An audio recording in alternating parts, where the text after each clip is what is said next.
마무리 1시간 이제 말씀을 더 나눕니다. 8페이지 하단부터 봅니다. 이제 여기는 제목이 임하는 천국의 행정, 그 다음에 나타날 천국의 통치, 이렇게 제목을 붙였는데, 현세의 이생에서 지금 이 제자들은 앞으로 이제 목자들이 될 사람들이잖아요. 그들의 헌신과 수고를 주님이 요구하신다라는 거. 그 다음에 사후세계 저생에 들어가서 주 안에서 쉬다가 오는 부활의 때에는 첫째 부활로 일어나서 주와 함께 영광 중에 임하여 오는 세상에서 어떻게 좌우편 양무리를 판단하고 심판하고, 그 다음에 우편 양들의 그 장막에 사역하는 인마진 이스라엘 12지파에게 용감을 이렇게 계시해주는 이제 하나님의 사자로서, 빛의 사자로 쓰임을 받고, 또 마곡을 다스리는, 마곡 백성들을 다스리는, 즉 왼편 염소무리 세상을 1000년 동안 또 이제 유지를 해야 되니까 다스리는 땅의 그 이제 왕족들에게 철장 권세로 공의와 공법을 오는 세상 나라를 통치하는지, 이것을 다루는 얘기가 사실은 천국의 행정인 건데, 교회 시대로 끝나는 게 아니고 오는 세상의 1000년 기간으로 정해진 이스라엘 12지파의 때가 다시 온다.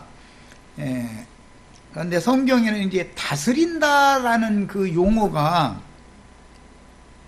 굉장히 많은 용어들이 있어요. 그런데 우리 번역에는 그냥 다스리게 하려 하노라, 다스리는 목자가 나와서 뭐 이렇게 다 다스린다라고만 일방적으로 이게 번역을 해놨는데, 이것을 이제 크게 보자면 현세의 이생에서 목자들이 양무리를 인도하는 직분을 다스린다라는 용어를 사용을 했어요. 그 대신 그걸로 끝이 아니고 오는 세상에서는 철장 권세를 가지고 양무리들을 다스리는 면도 있지만 마곡 백성들을 또 통치하는 양면이 있는 것이다. 그러니까 성경의 어떤 단어를 함부로 한 면에만 치우치게 인용을 하면, 지난번에 그 수원 어떤 형제가 다스린다라는 것은 생명 공급을 하는 것이고 이생에서 목자 노릇 하는 거다, 그것만 가르쳐가지고 주장한 적이 있었었죠. 그런데 분명히 성경에는 오는 세상에서는 주와 함께 영광의 보좌들에 앉아서 오는 세상을 실히 통치하는 면이 분명히 있는데, 그것을 무시해버리는, 어느 한 면만을 자꾸 강조하다 보면은 말씀이 엉망이 돼버리는 거죠. 그러니까 이런 것을 잘 감안을 해서 이 자료를 해드렸으니까 이것은 본인들이 각각 다 인용구를 다 자세히 읽으시기를 바래요. 그러면은 같은 다스린다라고 하는 우리 번역이 용어, 성경의 문맥, 전후 문맥에 따라서 어떻게 적용이 되는지를 알 수가 있어요. 이처럼 성경이라는 것은 모든 진리 가운데로 다 가르침을 받아야 되는 거다. 어느 한 면을 너무 치우치게 가르침 받으면 사람이 왜곡, 성경을 가지고 하나님의 말씀을 왜곡시킬 위험이 많은 거예요. 이게 굉장히 조심해야 되는 것이죠. 자, 이제 12페이지의 중반부로 갑니다. 이제 23절 이하의 말씀 들어갑니다. 그러므로 천국은 그 종들과 결산하려 하던, 이것은 회계, 계산한다. 우리가 이 생에서 교회 생활을 어떻게 한 것을 가지고 그리스도 심판대에서는 결산을 하는 거죠. 세상 사람들은 하나님의 심판대에서 다 결산 보지요. 하나님의 심판대가 있고 그리스도 심판대가 있어요. 하나님의 심판대는 모든 사람이 이 생에서 자기 생애를 살면서 어떻게 살았느냐를 가지고 하나님의 심판대에서 그가 평상시에 어떤 사고, 어떤 말, 어떤 짓을 한 것을 가지고 하나님의 심판대에 다 서게 돼 있어. 사람이 한번 죽는 것은 정하신 것이고 그 후에는 심판이 있는 거예요. 당연히 예. 이런 것을 무시하는 게 기독교계다. 예. 그러면 예수 믿은 그리스도인들은 그러면 심판을 안 받느냐? 그리스도인들이 더 엄한 심판을 받는다. 세상 사람들은 양심의 법으로 심판을 받죠. 유대인들은 신의 산 율법으로 심판을 받아요. 그러나 그리스도인들은 그리스도 율법으로, 생명의 법으로 심판을 받는 거단 말이에요. 그게 그리스도 심판대라는 거예요. 그리스도인들이 훨씬 더 심판대를 통과하기가 더 어려운 것이죠. 낙타가 바늘기로 나가는 것 같이 어렵다는 거잖아요. 그만큼 어려운 거예요. 그런데 이런 것을 무시해. 자기네 예배당에 나오면 죽으면 천당 다 가는 거야. 이런 식이, 이게 성경의 지금 하나님의 천국 행정에 대해서 무지하니까 이렇게 가르쳐 놓는다는 거죠. 그리스도인들이 훨씬 더 좁고 협착한 문을 지나가게 되는 거예요. 아무래도 세상 사람들은 그만큼 널찍한 문으로 지나가게 돼 있고, 세속교계 사람들은 더 넓은 문으로 가게 돼 있는 거고, 그리스도인들은 아주 좁고 협착한 문을 통과해야만 신부성에 들어가는 거다. 거룩한 성 세르살렘의 12진주문이라는 건 아무나 이렇게 통과하는 게 아니다. 이런 것을 성경이 명확하게 가르치고 있지만, 이런 모든 진리에 대해서는 무지하다. 천국의 행정에 대해서 가르치는 사람 자신이 무지하니까. 반드시 천국은 그 종들과, 종들이라는 주님의 사역에 쓰임받은 일꾼들을 말한 거예요. 평신도, 세상 말로 평신도들을 말한 것도 아니에요. 이거는 주님의 사역자들을 말한 거예요. 그런데 그 사람들이 이 생에 살아있는 동안에 주님과 주님의 나라를 위하여 헌신한 여부를 가지고 결산을 반드시 한다는 거예요. 반드시. 그래야 누구를 좌우편에 앉게 해주는 결론이 나오겠죠. 성경을 이제 읽다 보면, 이제 20장 이후로 가서 보면, 포도원 품꾼들은 품삯이 다 똑같죠. 그거는 영생을 얻는 문제는, 구원을 얻어서 지금 말하자면 지난주에들의 사면을 받고 거듭났다 하면은 다 영생을 이미 사망해서 생명으로 옮긴 것이죠. 이미 하늘에 앉혀진 거죠. 그것은 영의 구원을 말하는 것이지, 그것은 혼까지 온전케 된 걸 말하는 게 아니다.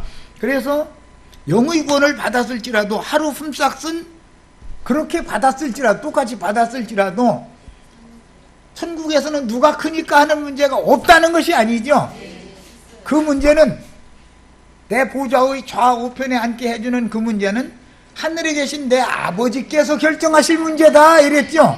그러니까 한 달란트의, 한 데나리온의 하루 품삯 주는 건 예수님이 주는 거지만, 주님께서 주는 거지만, 믿는 자 모두에게 주는 거지만, 주님의 보좌들에 앉아서 이스라엘 12지파를 판단하고 오는 세상을 혈장으로 다스리고 하는 이 권위를 주는 문제만큼은 예수 그리스도의 하늘아버지께서 결정할 문제다. 누구에게 줄지 그거는 지금 내가 결정하는 게 아니다 그러셨단 말이에요. 그러면 그걸 부인한 게 아니라, 그거는 내가 주는 문제는 아니고 내 아버지께서 줄 거다, 이렇게 했으면 양면을 다 믿어야 된다 이거예요. 예수 그리스도를 믿음으로 말미암나 아마 얻는 구원, 이것은 영생을 얻는 문제는 똑같은 것이죠. 누구나. 그러나 구원을 얻은 다음에 그가 남은 생애를 살면서 주님과 주님의 나라를 위해서 헌신한 여부를 또 그리스도 심판대에서 낱낱이 조사를 해가지고, 누구는 큰 상으로 받지만 누구는 상 대신 벌을 받을 수 있죠. 고린도전서 3장에 보면 그날에는 불로 판단을 할 것이고, 나무와 풀과 짚으로 건축한 자는, 세워진 자는 말이에요. 그런 사람은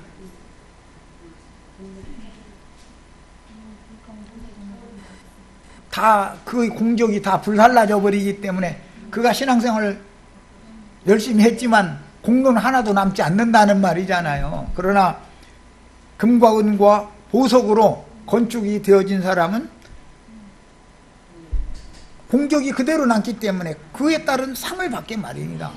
그리스도의 심판대라는 것은 그리스도인들에게 결산을 할 때 상을 줄 거냐 벌을 줄 거냐의 문제로 결산하는데, 그리스도인들이 벌을 받는다는 것은 성 밖에 버려둠을 당하는 것이죠.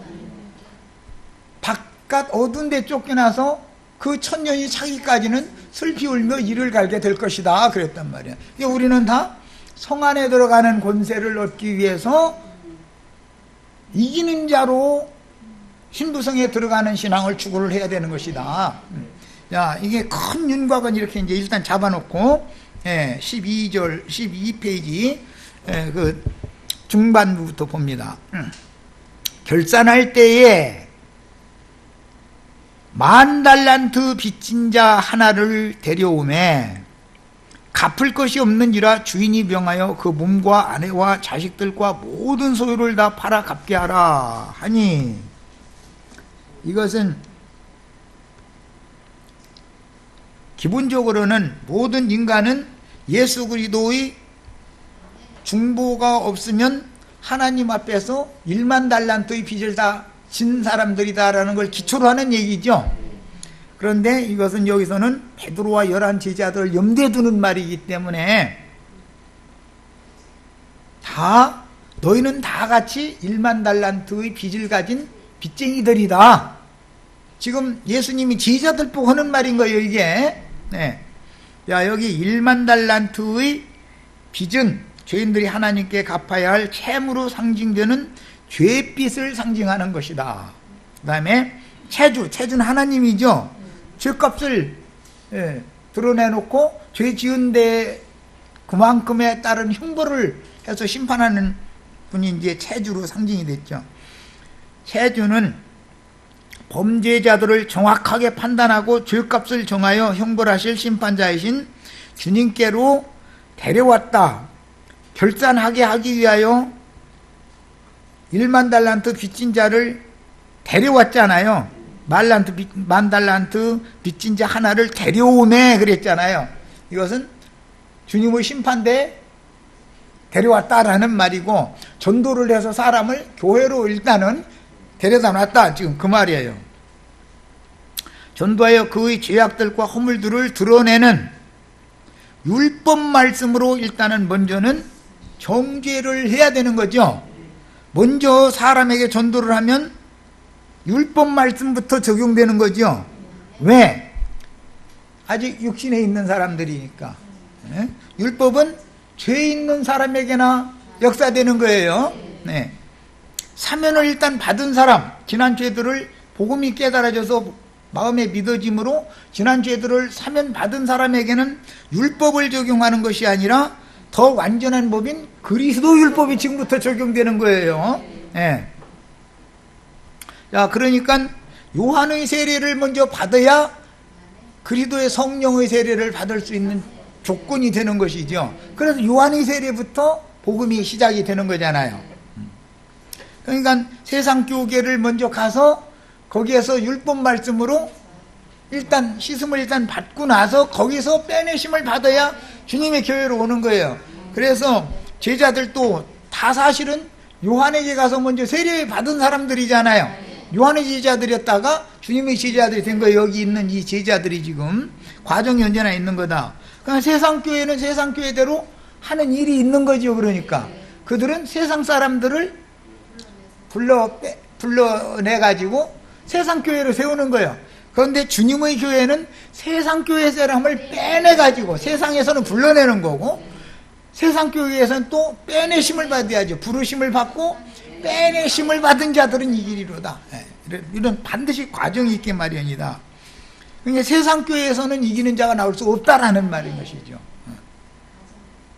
자, 26절 그 종이 엎드려 절하여 이르되, 절하며 이르되 내게 참으소서 다 갚으리다 하거늘, 절하면서라는 것은 내가 죄인이라는 걸 지금 인정하고 있다 그 말이고, 좀 참아주시면 내가 다 갚겠습니다 하는 건 신해산 율법 말씀 받으면 우리가 다 준행하겠나이다 그러죠. 그런데 실제는 갚을 수 있어요, 없어요? 갚을 수 없는데 내가 죄인이라는 것은 깨닫게 해주는 것이 율법 말씀의 목적이잖아요. 그렇게 하니까 그 종의 주인이 그를 불쌍히 여겼다는 거예요. 너 백날 네가 해도 너 입에 붙은 소리뿐이지 네가 갚긴 뭘 갚어 이놈아. 이런 것이죠, 말하자면. 예. 그래서 율법 행위로는 하나님의 의에 이를 육체가 하나도 없다는 거잖아요. 자, 그래서 이제 불쌍히 여기서 놓아 보냈다라고 하는 것이 죄와 사망의 법에서 생명의 성령의 법으로 해방받은 사람이다. 이게 구속받은 사람이다. 지금 그 말이죠. 그래서 그 빚을 탕감하여 주었다. 로마서 3장 15절에는 지난 죄들을 간과해 주셨다. 그런데 이것은 단번에 다 간과해 주셨다. 없는 걸 해준다. 탕감해 주었더니 그 종이 나가서 자기에게 100데나리온 빚진 동료 한 사람을 만나, 자기에게 100데나리온 빚진 동료라는 건 베드로가 지금 요한의 목을 잡고 내가 7번 용서해 줬는데 또 이래? 이제는 안 되겠어. 그랬다는 거죠. 말하자면 그때 당시 정황으로 보자면 한 사람을 만나 붙들어 목을 잡고 이르되 빚을 갚으라. 예. 여기 나오는 모든 빚 갚는 얘기, 빚 받는 얘기, 이거는 세상 깡패 사회에서도 그렇게 말하죠. 자기 조직의 어떤 깡패 조직에 어떤 문제가, 저런 다른 조직원에 의해서 문제가 있었으면 칼을 갈고 있다가 어느 날 떼제비로 거기 그 약점, 흠점을 보이는 것을 기회를 삼아서 급습을 해가지고 빚 받으러 왔다 딱 그러죠. 너 몇 년 전 우리 조직을 네가 지금 이렇게 해코지했잖냐, 그거 내가 지금 받으러 왔다, 그 얘기를 할 때 빚 받으러 왔다 그렇게 말하잖아요. 깡패 영화 안 봤어요?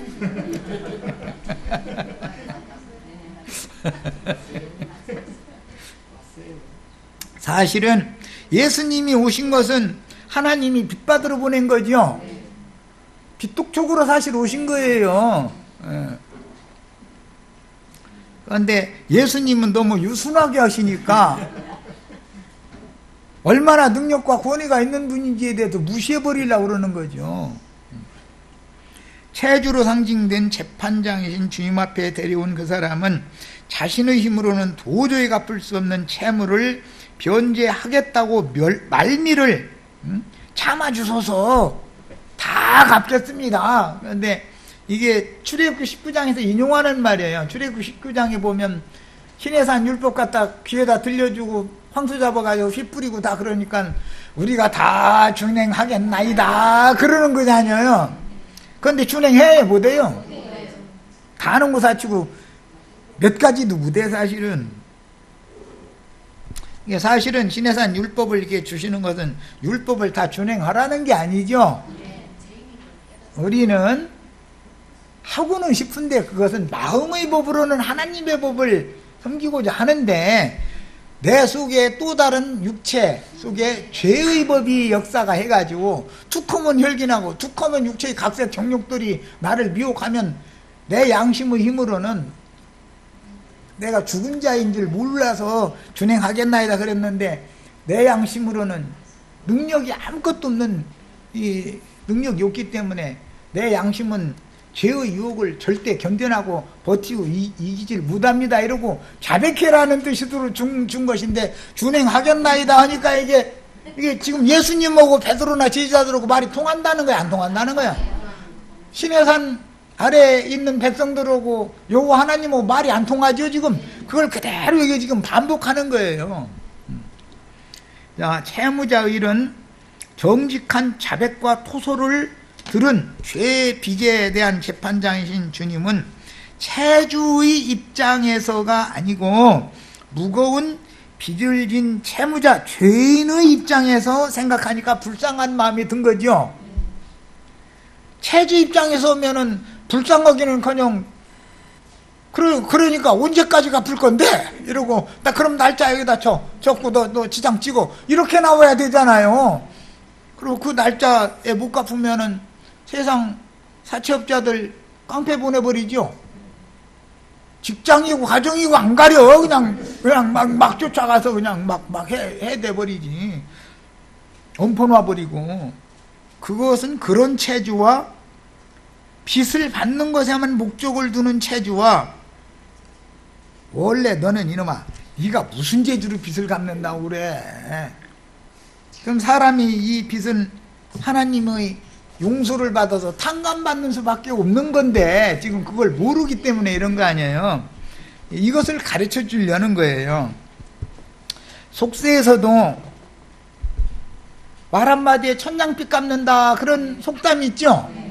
말을 얄밉게 하면 천냥빚 갚아요? 내가 잘못했어요. 막 엎드려서 오늘 이 사람 그랬죠. 막 엎드려서 막 조금만 참아주시라고 내가 그럼 다 갚겠다고 말미만 주시라고 그러면 사채업자들 오면은 무릎 꿇어가면서 말미를 조금 더 달라고 그래요. 내뱉재 그래요. 말미 좀 달라고 그러죠. 꼭 그렇게 하는 거예요. 그래야 이게 돌아가거든. 그런데 사실은 딱 돌았으면 나 방 뺀 거 모르지 저놈이 그러고 씩 웃고 있죠. 그렇지만 그 사람이 그걸 몰라요. 알아요. 또 그 사람이 이 사람보다 한 수 위에 있으니까 그런 짓 해서 먹고 사는 사람인데 자기가 그 사채업자보다 더 한 수가 더 있다고 생각했다면 큰 코 다치는 거죠. 그런 악질들은 인간의 심리, 사회 돌아가는 것 그야말로 마르고 단 사람들이죠. 그 다음에 이제 29절로 갑니다. 그 동료가 엎드려 간과하여 이르되 나에게 참아주소서 갚으리다 이렇게 말을 했다는 것은 죄를 지적받았을 때 율법 말씀을 들었을 때 나는 엄청난 1만 달란트니까 뭐 사람 힘으로는 갚을 수 없는 엄청난 빚을 진 큰 죄인입니다 라고 시인을 했다는 거잖아요. 그거에 대한 상징이에요. 그런데 그 저 아래 말씀에서 가보면은 네가 악한 종아 네가 빌기에 그랬죠. 이게 지금 이 엎드려서 하는 소리는 지금 비는 소리잖아요. 말미만 주시라고 막 쌀쌀쌀쌀 막 며칠만 시간을 주시라고 그러면 며칠? 사채업자들은 언제까지? 막 아무튼 어떻게 해서 돈은 그때는 어떻게 돈이 나오는데 꼬치꼬치 해가지고서 그럼 여기다 손수장 쥐고 그래가지고 가죠. 그러면 아까 얘기한 것처럼 이놈아 나 지금 방 빼가지고 날리려고 그러는데 너 그것도 모르지 이러는데 얘는 그거 다 감안하고서 지금 이거 손수장 받아가는 거예요. 모르고 받아가는 거예요. 변수가 벌어질 어떠한 것도 이미 다 알고 있죠. 그래서 지금부터는 이제 그날까지 망을 더 봐요. 더 느슨하게 해줘요. 그것도 모르고서 내가 저놈 이겼다고 생각했다가는 그야말로 큰 코 다치는 거지. 예, 술수로는 안 통한다. 술수로는 절대로 진솔한 게 필요하다. 이제 지금부터는 죄를 지적받으면은 술수 부려가지고 이 핑계 저 핑계 대가면서 물타기 하려고 했었고 임시 모면을 하려고 하면은 상대방이 눈치를 이미 다 감안하고 있어요. 몰라요? 자기만 야근 죄 해가지고 막 술수 부리려고 핑계 댔었고 뭐 물타기 하려고 했었고 그러면은 상대방은 영을 딱 만져가면서 지금 대화를 하고 있는데 그것도 모르고 지가 승리한 줄로 생각했다가는 큰 코 다치는 거죠. 이것이 교회 천국의 행정이다. 이거 그리스도를 속일 수 있어요 없어요? 이미 다 알고 있는데 나무 뒤에 숨은 것도 알고 뭐가 나무 이파리로 치마 엮어서 이제 거기만 살짝 가린 것도 알고 다 알고 앉았어. 하나님 그것도 모르면 하나님도 아니지. 야, 허락하지, 그 동료가 이제 이것은 1만 달란트 탕감을 받은 사람의 동료, 이제 100데나리온 빚진 사람이 엎드려서 또 동일하게 자기가 채주한테 그렇게 했던 것처럼 똑같이 그렇게 하는 거 아니야. 그런데 허락하지 아니하고 이에 가서 그가 빚을 갚도록 옥에다가 가둬버렸다는 거예요. 그러니까 그 같은 동료들이 여기 이제 같은 동료들은 12제자들 다른 형제들이죠. 베드로와 예를 들어 베드로와 요한이 이게 싸움이 났는데 다른 형제들이 보니까 이거는 베드로 저 마청으로서 너무 심한 거 아니야? 이제 이랬다 이 말이지 뭐 쉽게 표현하자면. 베드로는 주님 앞에서 자기 모든 죄를 사면받은 것을 깜묻하고 그건 너무 당연한 거야. 그런데 요한이 이렇게 하는 건 참다 더 이상은 못 참겠는 거예요. 말하자면은. 그러니까 다른 형제들이 장영호고 막중려고 이거 하는 거 보니까 이게 너무 딱한 거야. 그러니까 주인한테 가서 그 얘기를 다 했다는 거예요. 그러니까 알고 보면 다른 지체들을 다른 제자들을 통해서 그 베드로와 요한이 알력이 있는 것을 다 들었다는 거예요? 안 들었다는 거예요? 예수님도 귀가 있지요? 또 꼭 가서 이렇게 소스를 주는 사람이 또 생겨 또 보면 교회 생활 하다 보면은 나도 한 형제도 귀가 달려가지고 난 들으려고도 앉는데 뭔 일이 있는 것을 이상한 경로를 통해서 들어와. 그거 참 신기하더만. 다만 못 들은 척할 뿐이지 모르는 척하고 해야지. 그거 뭐 그걸 가지고 아유 시끄럽게 할 일이 없다 싶어서 그냥 나는 모르는 줄 알고 있는데 다 알아 나도. 지금 상황이 그런 거예요. 다른 제자들이 베드로 형님하고 막둥이 요한하고 이렇게 지금 갈등이 있더니 그게 폭발해가지고 지금 이러고 있다고 가서 예수님한테 소스 줬다는 거 아니야. 그랬죠? 딱하게 동료들이 딱하게 여기서 주인한테 가서 그 일을 다 말을 해줬다는 거 아니야. 이게 반말은 누가 듣고? 반말은 쥐가 듣고 쥐는 밤잠을 안 자. 낱말은 새가 듣는다. 비밀은 없다. 비밀이란 건 없다. 뭔 얘기까지 다 들리느냐면은 다른 사람한테는 못 들은 걸로 해줘? 이 말까지 다 들어버려. 그렇죠? 인생 살다 보면 이게 참 많죠. 이런 경우가. 예수님하고 제자들의 사이 그 관계도 그랬을 때니까 그때 당시 그러니까 우리나 지금 우리 신앙생활이나 예수님과 제자들의 신앙생활이나 그거 같은 거예요. 사실은 다 인간들이 한 건데 뭐. 32절 이에 주인이 그를 불러다가 말하되 악한 종아. 누구 보고 악한 종아였겠어요? 그러니까 베드로 보고 그런 거죠. 아까는 내가 악한 종아라고 했다고는 하지 않고 아이고 뭐라고? 이 비굴한 놈아. 그랬다는 거 아니에요. 예수님이 속을 다 들여다보고 있다니까 아예. 너 지금 싸놓고 이제 지금 화풀이 하려고 그러는데 그때 문제를 키워놓지 말고 네 동생이 그렇게 하면은 그때 딱 찾아가서 너와 단둘이 너 이렇게 하는 거 내가 너무 너를 받아준다는 게 지금 힘들다. 앞으로라도 좀 조심해다고 이렇게 하면은 뉘우치고 돌이키게 하려는데 목적이 있는 것이지 대판 한번 붙어보자는 게 목적이 있는 건 아니지 않냐 이 말이요. 그렇죠? 내가 안에도 그래서 내가 아까 비유를 들은 거예요. 쌓아놓으면 대판 붙는 날이 오거든. 쌓아놓지 말고 그때 하루에 7번 잘못하면은 7번 얘기하라 이거요. 그리고 그때 풀어버려야지. 이것을 누적시켜놨다가 누적시키는 것은 예수님이 볼 때는 비겁해서 그러는 거다 이거요. 그때 얘기를 한다는 것이 좀 그러니까 나한테 불리할 것 같으니까 그냥 한켠에다 쌓아놓은 건데 예수님은 다 들여다보고 있다니까. 그러면서 본인은 또 용서해줬다네. 내가 7번까지 용서를 해줬다 이렇게 나와버리는 거야. 그러니까 그건 용서가 아니라는 거죠. 용서해줬으면 다시는 기억을 하지 않는 것이 하나님의 용서죠. 네. 자, 악한 종아 네가 빌기에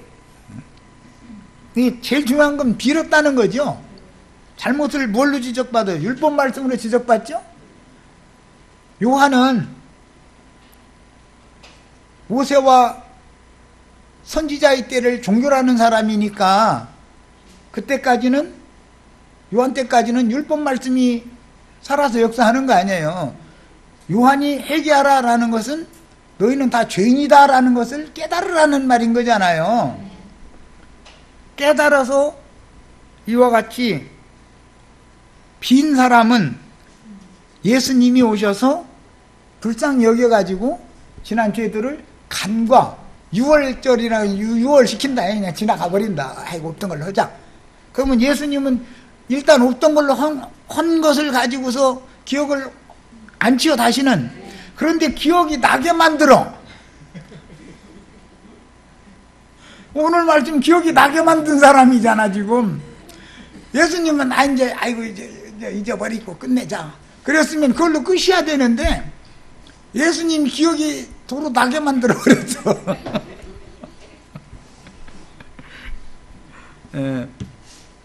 그래서 내가 너를 불쌍히 여긴 것 같이 너도 네 동료를 불쌍히 여김이 마땅치 아니하냐, 이렇게 말씀을 하셔가면서 중요한 것은 네가 빌기에라고 하는 조건으로 용서를 받았던 거죠. 1만 달란트 탕감받은 건 빌었기 때문에 탕감받은 거예요. 네 배째 그러면 용서 없는 거죠. 그거는.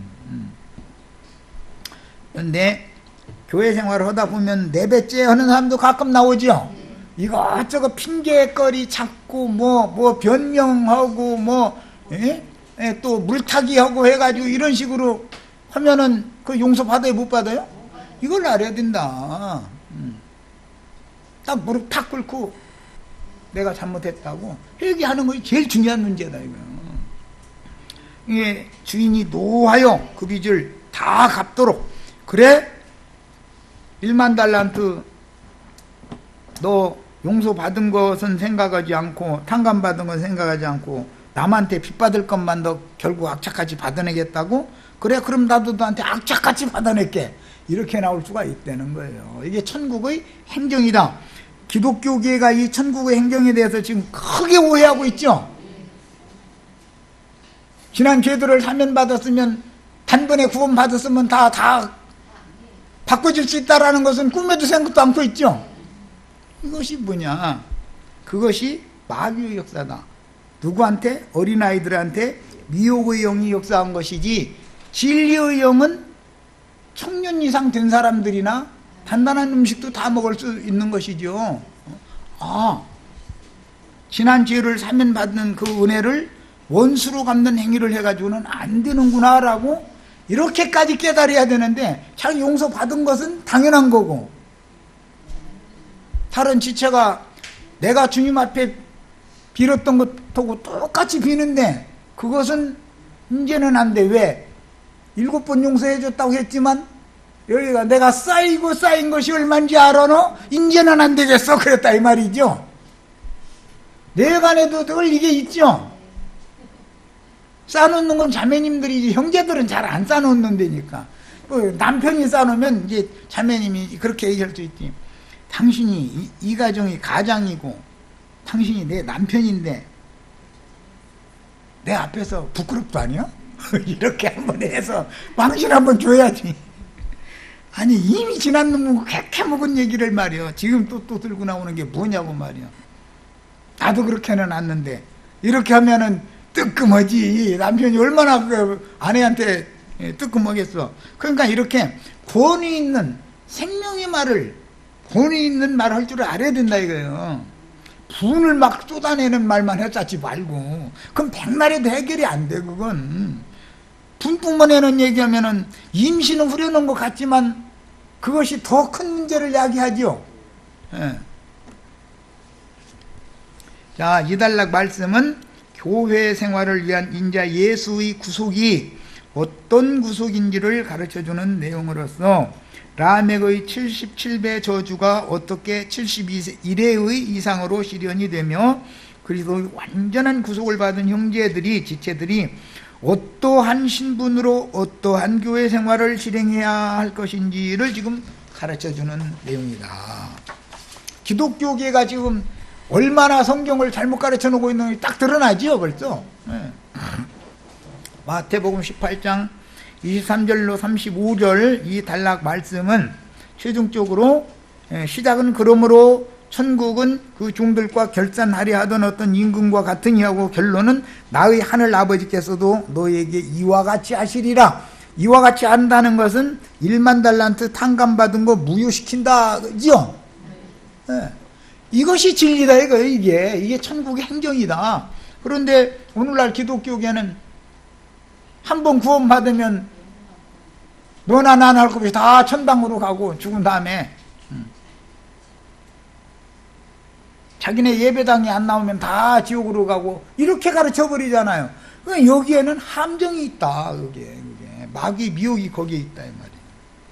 마태복음에만 나오는 이 비유는, 이것은 마태복음은 천국이라고 늘 표현을 이렇게 돼 있죠. 오늘 이 비유도 천국은 이라고 시작이 됐잖아요. 천국은 그 종들과 결산하려 하던 어떤 임금과 같다. 이게 어떤 임금이 바로 천국이죠. 예수님이 천국이잖아요, 사실은. 예.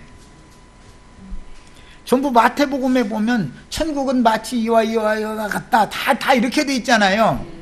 그런데 다른 마가복음, 누가복음, 요한복음에는 천국이라고 표현하지 않고 하나님의 나라라고 표현이 돼 있죠.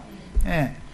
그러나 이것은 하나님의 나라와 천국이 같으냐 하면 한면에서는 같지만 정확하게 보면 다르다. 하나님의 나라는 영원 전부터 영원 후까지 전체를 하나님의 나라라고 하는 것이지만 천국은 예수 그리스도께서 오셔서 복음을 전해서 얻은 영혼들로 세운 교회 시대를 시작해서 천년왕국 시대가 두 시대만을 이어서 천국이라고 그러는데, 교회 시대는 천국이 임한다고 돼 있고 천년왕국 시대는 천국이 나타난다라고 표현을 해놨어요. 그러니까 이런 것에 대해서 이 천국의 행정이기 때문에 정확하게 알 필요가 있다. 자, 그 다음에 자신이 과거에 저지른 큰 죄의 빚에 대하여, 과거 없는 사람이 있어요, 없어요? 우리 윤혜수는 과거 없겠지, 설마. 아니 있어?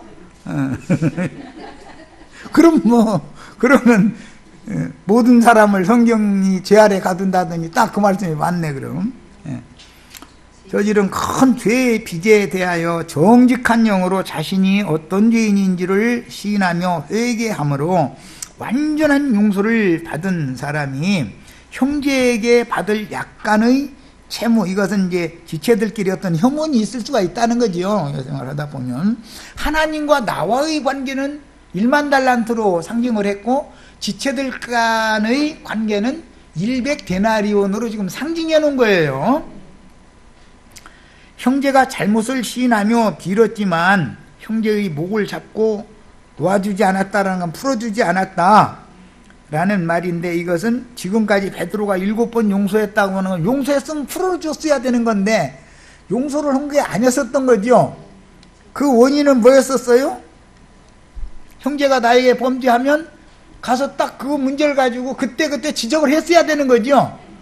그래서 돌이키면 얻은 것이고 돌이키지 않으면 한두를 더 데리고 가서 했어야 되는 것이고, 이런 과정을 거치지도 않고서 자기 마음속에 그냥 담아놔둔 거예요. 왜? 지금 터뜨리면 자기가 쫌사내로 몰릴 가능성도 많고 주님 앞에 자기, 야 이놈아 마청이란 놈이 너 그래서 쓰겠어? 오히려 책망 들을 것 같아. 그러니까는 자기 양심과 분한 마음이 타협을 해가지고 에이 없던 걸로 하지 하고 했는데 없던 것이 돼야 안 돼요? 새록새록 더 살아나지요 이게. 그랬다는 거예요 지금. 자, 본문은 천국의 통치로 연결되는 교회 생활이라는 것은 나타날 천국의 통치와 연결이 당연히 되는 거죠. 그래서 이 생에서 어떠한 구원을 이룬 걸 가지고 다음 세상으로 가는 거예요. 교회의 행정을 다루신 앞에서부터 이어지는 내용으로서 형제의 잘못을 대면하여, 반드시 형제가 잘못하면은 가서 대면해가지고 너와 단둘이 조용히 대면해서 그걸 지적을 해주라는 거잖아요. 그때 돌이키면 형제를 얻은 것이고 돌이키지 않으면 한두 형제를 더 데리고 와서 말마다 정참케 해가지고 본인이 잘못을 깨닫게 해줘야 된다는 거잖아요. 그런데 그런 과정을 거치지 않은 건 베드로가 모든 정황을 판단해서 이것을 그때그때 터뜨리면 내가 사람이 좀 좁쌀 사내로 인정받을 우려가 많다 이런 걸 판단을 했겠죠. 그러니까 아이고 하고 꿍꿍 참아뒀는데 이것이 주님이 보실 때는 더 큰 문제를 지금 키워놓은 결과가 왔다는 거예요. 예수님은 이걸 다 들여다보고 있는 거예요. 그래서 형제가 어떤 잘못이 있을 때 잘못을 즉시로 대면하여 좋은 말로 지적해 줄 때 정직한 영으로 자신의 잘못을 시인하며 용서를 구하는 경우가 있고, 잘못을 인정하려 하지 않으므로 두세 형제가 함께 권면해도 그래도 듣지 않는 수도 있어요. 그럴 때는 공론화시켜서 형제의 잘못을 지적을 계속 하는데도 끝내 듣지 않으면 이방인이나 세리처럼 여겨버려라 그랬죠. 이런 과정을 거치지도 않고서 난 7번 용서했다고 한 건 지금 거짓말하는 거다 이거예요. 주님 앞에서. 우리가 지금 하는 얘기 충분히 이해하셨죠? 우리 인생사에서도 이런 경우가 너무 비일비재하죠.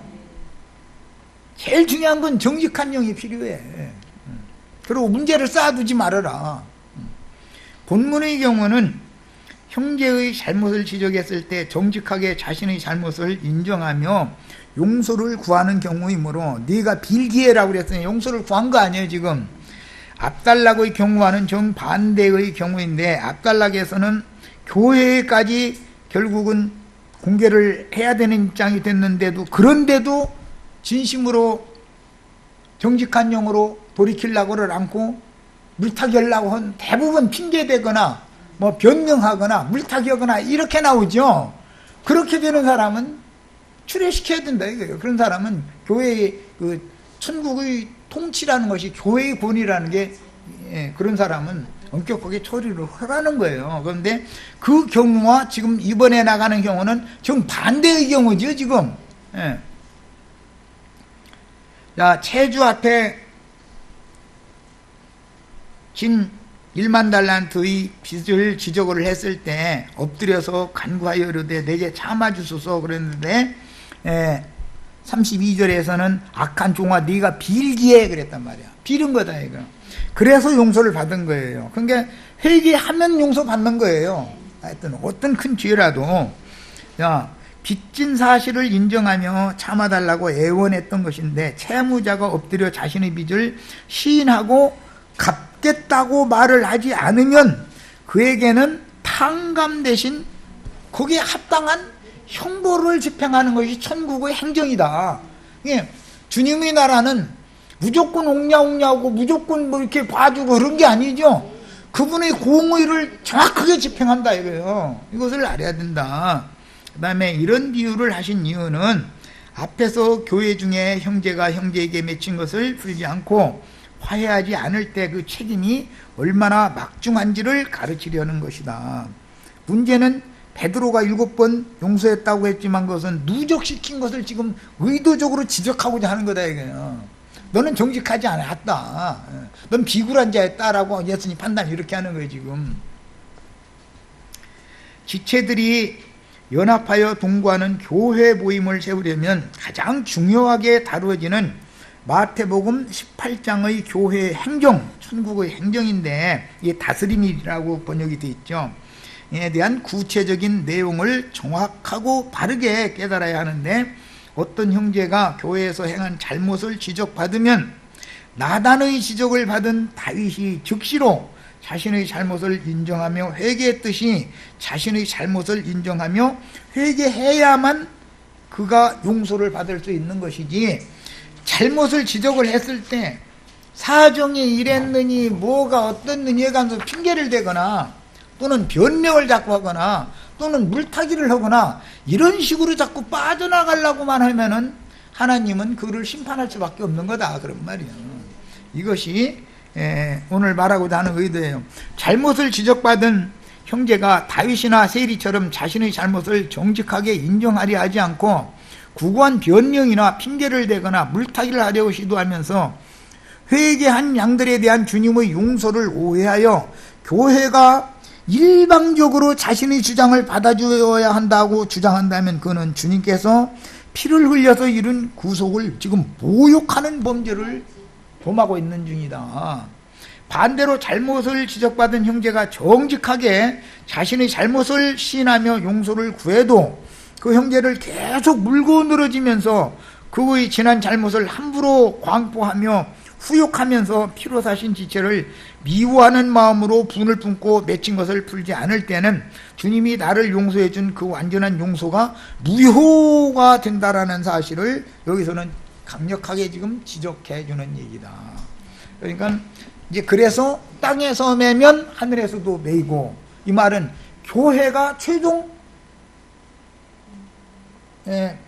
유죄 판결을 내리거나 그 다음에 풀어줬다라는 건 유죄 판결을 내린 건 맨 거죠.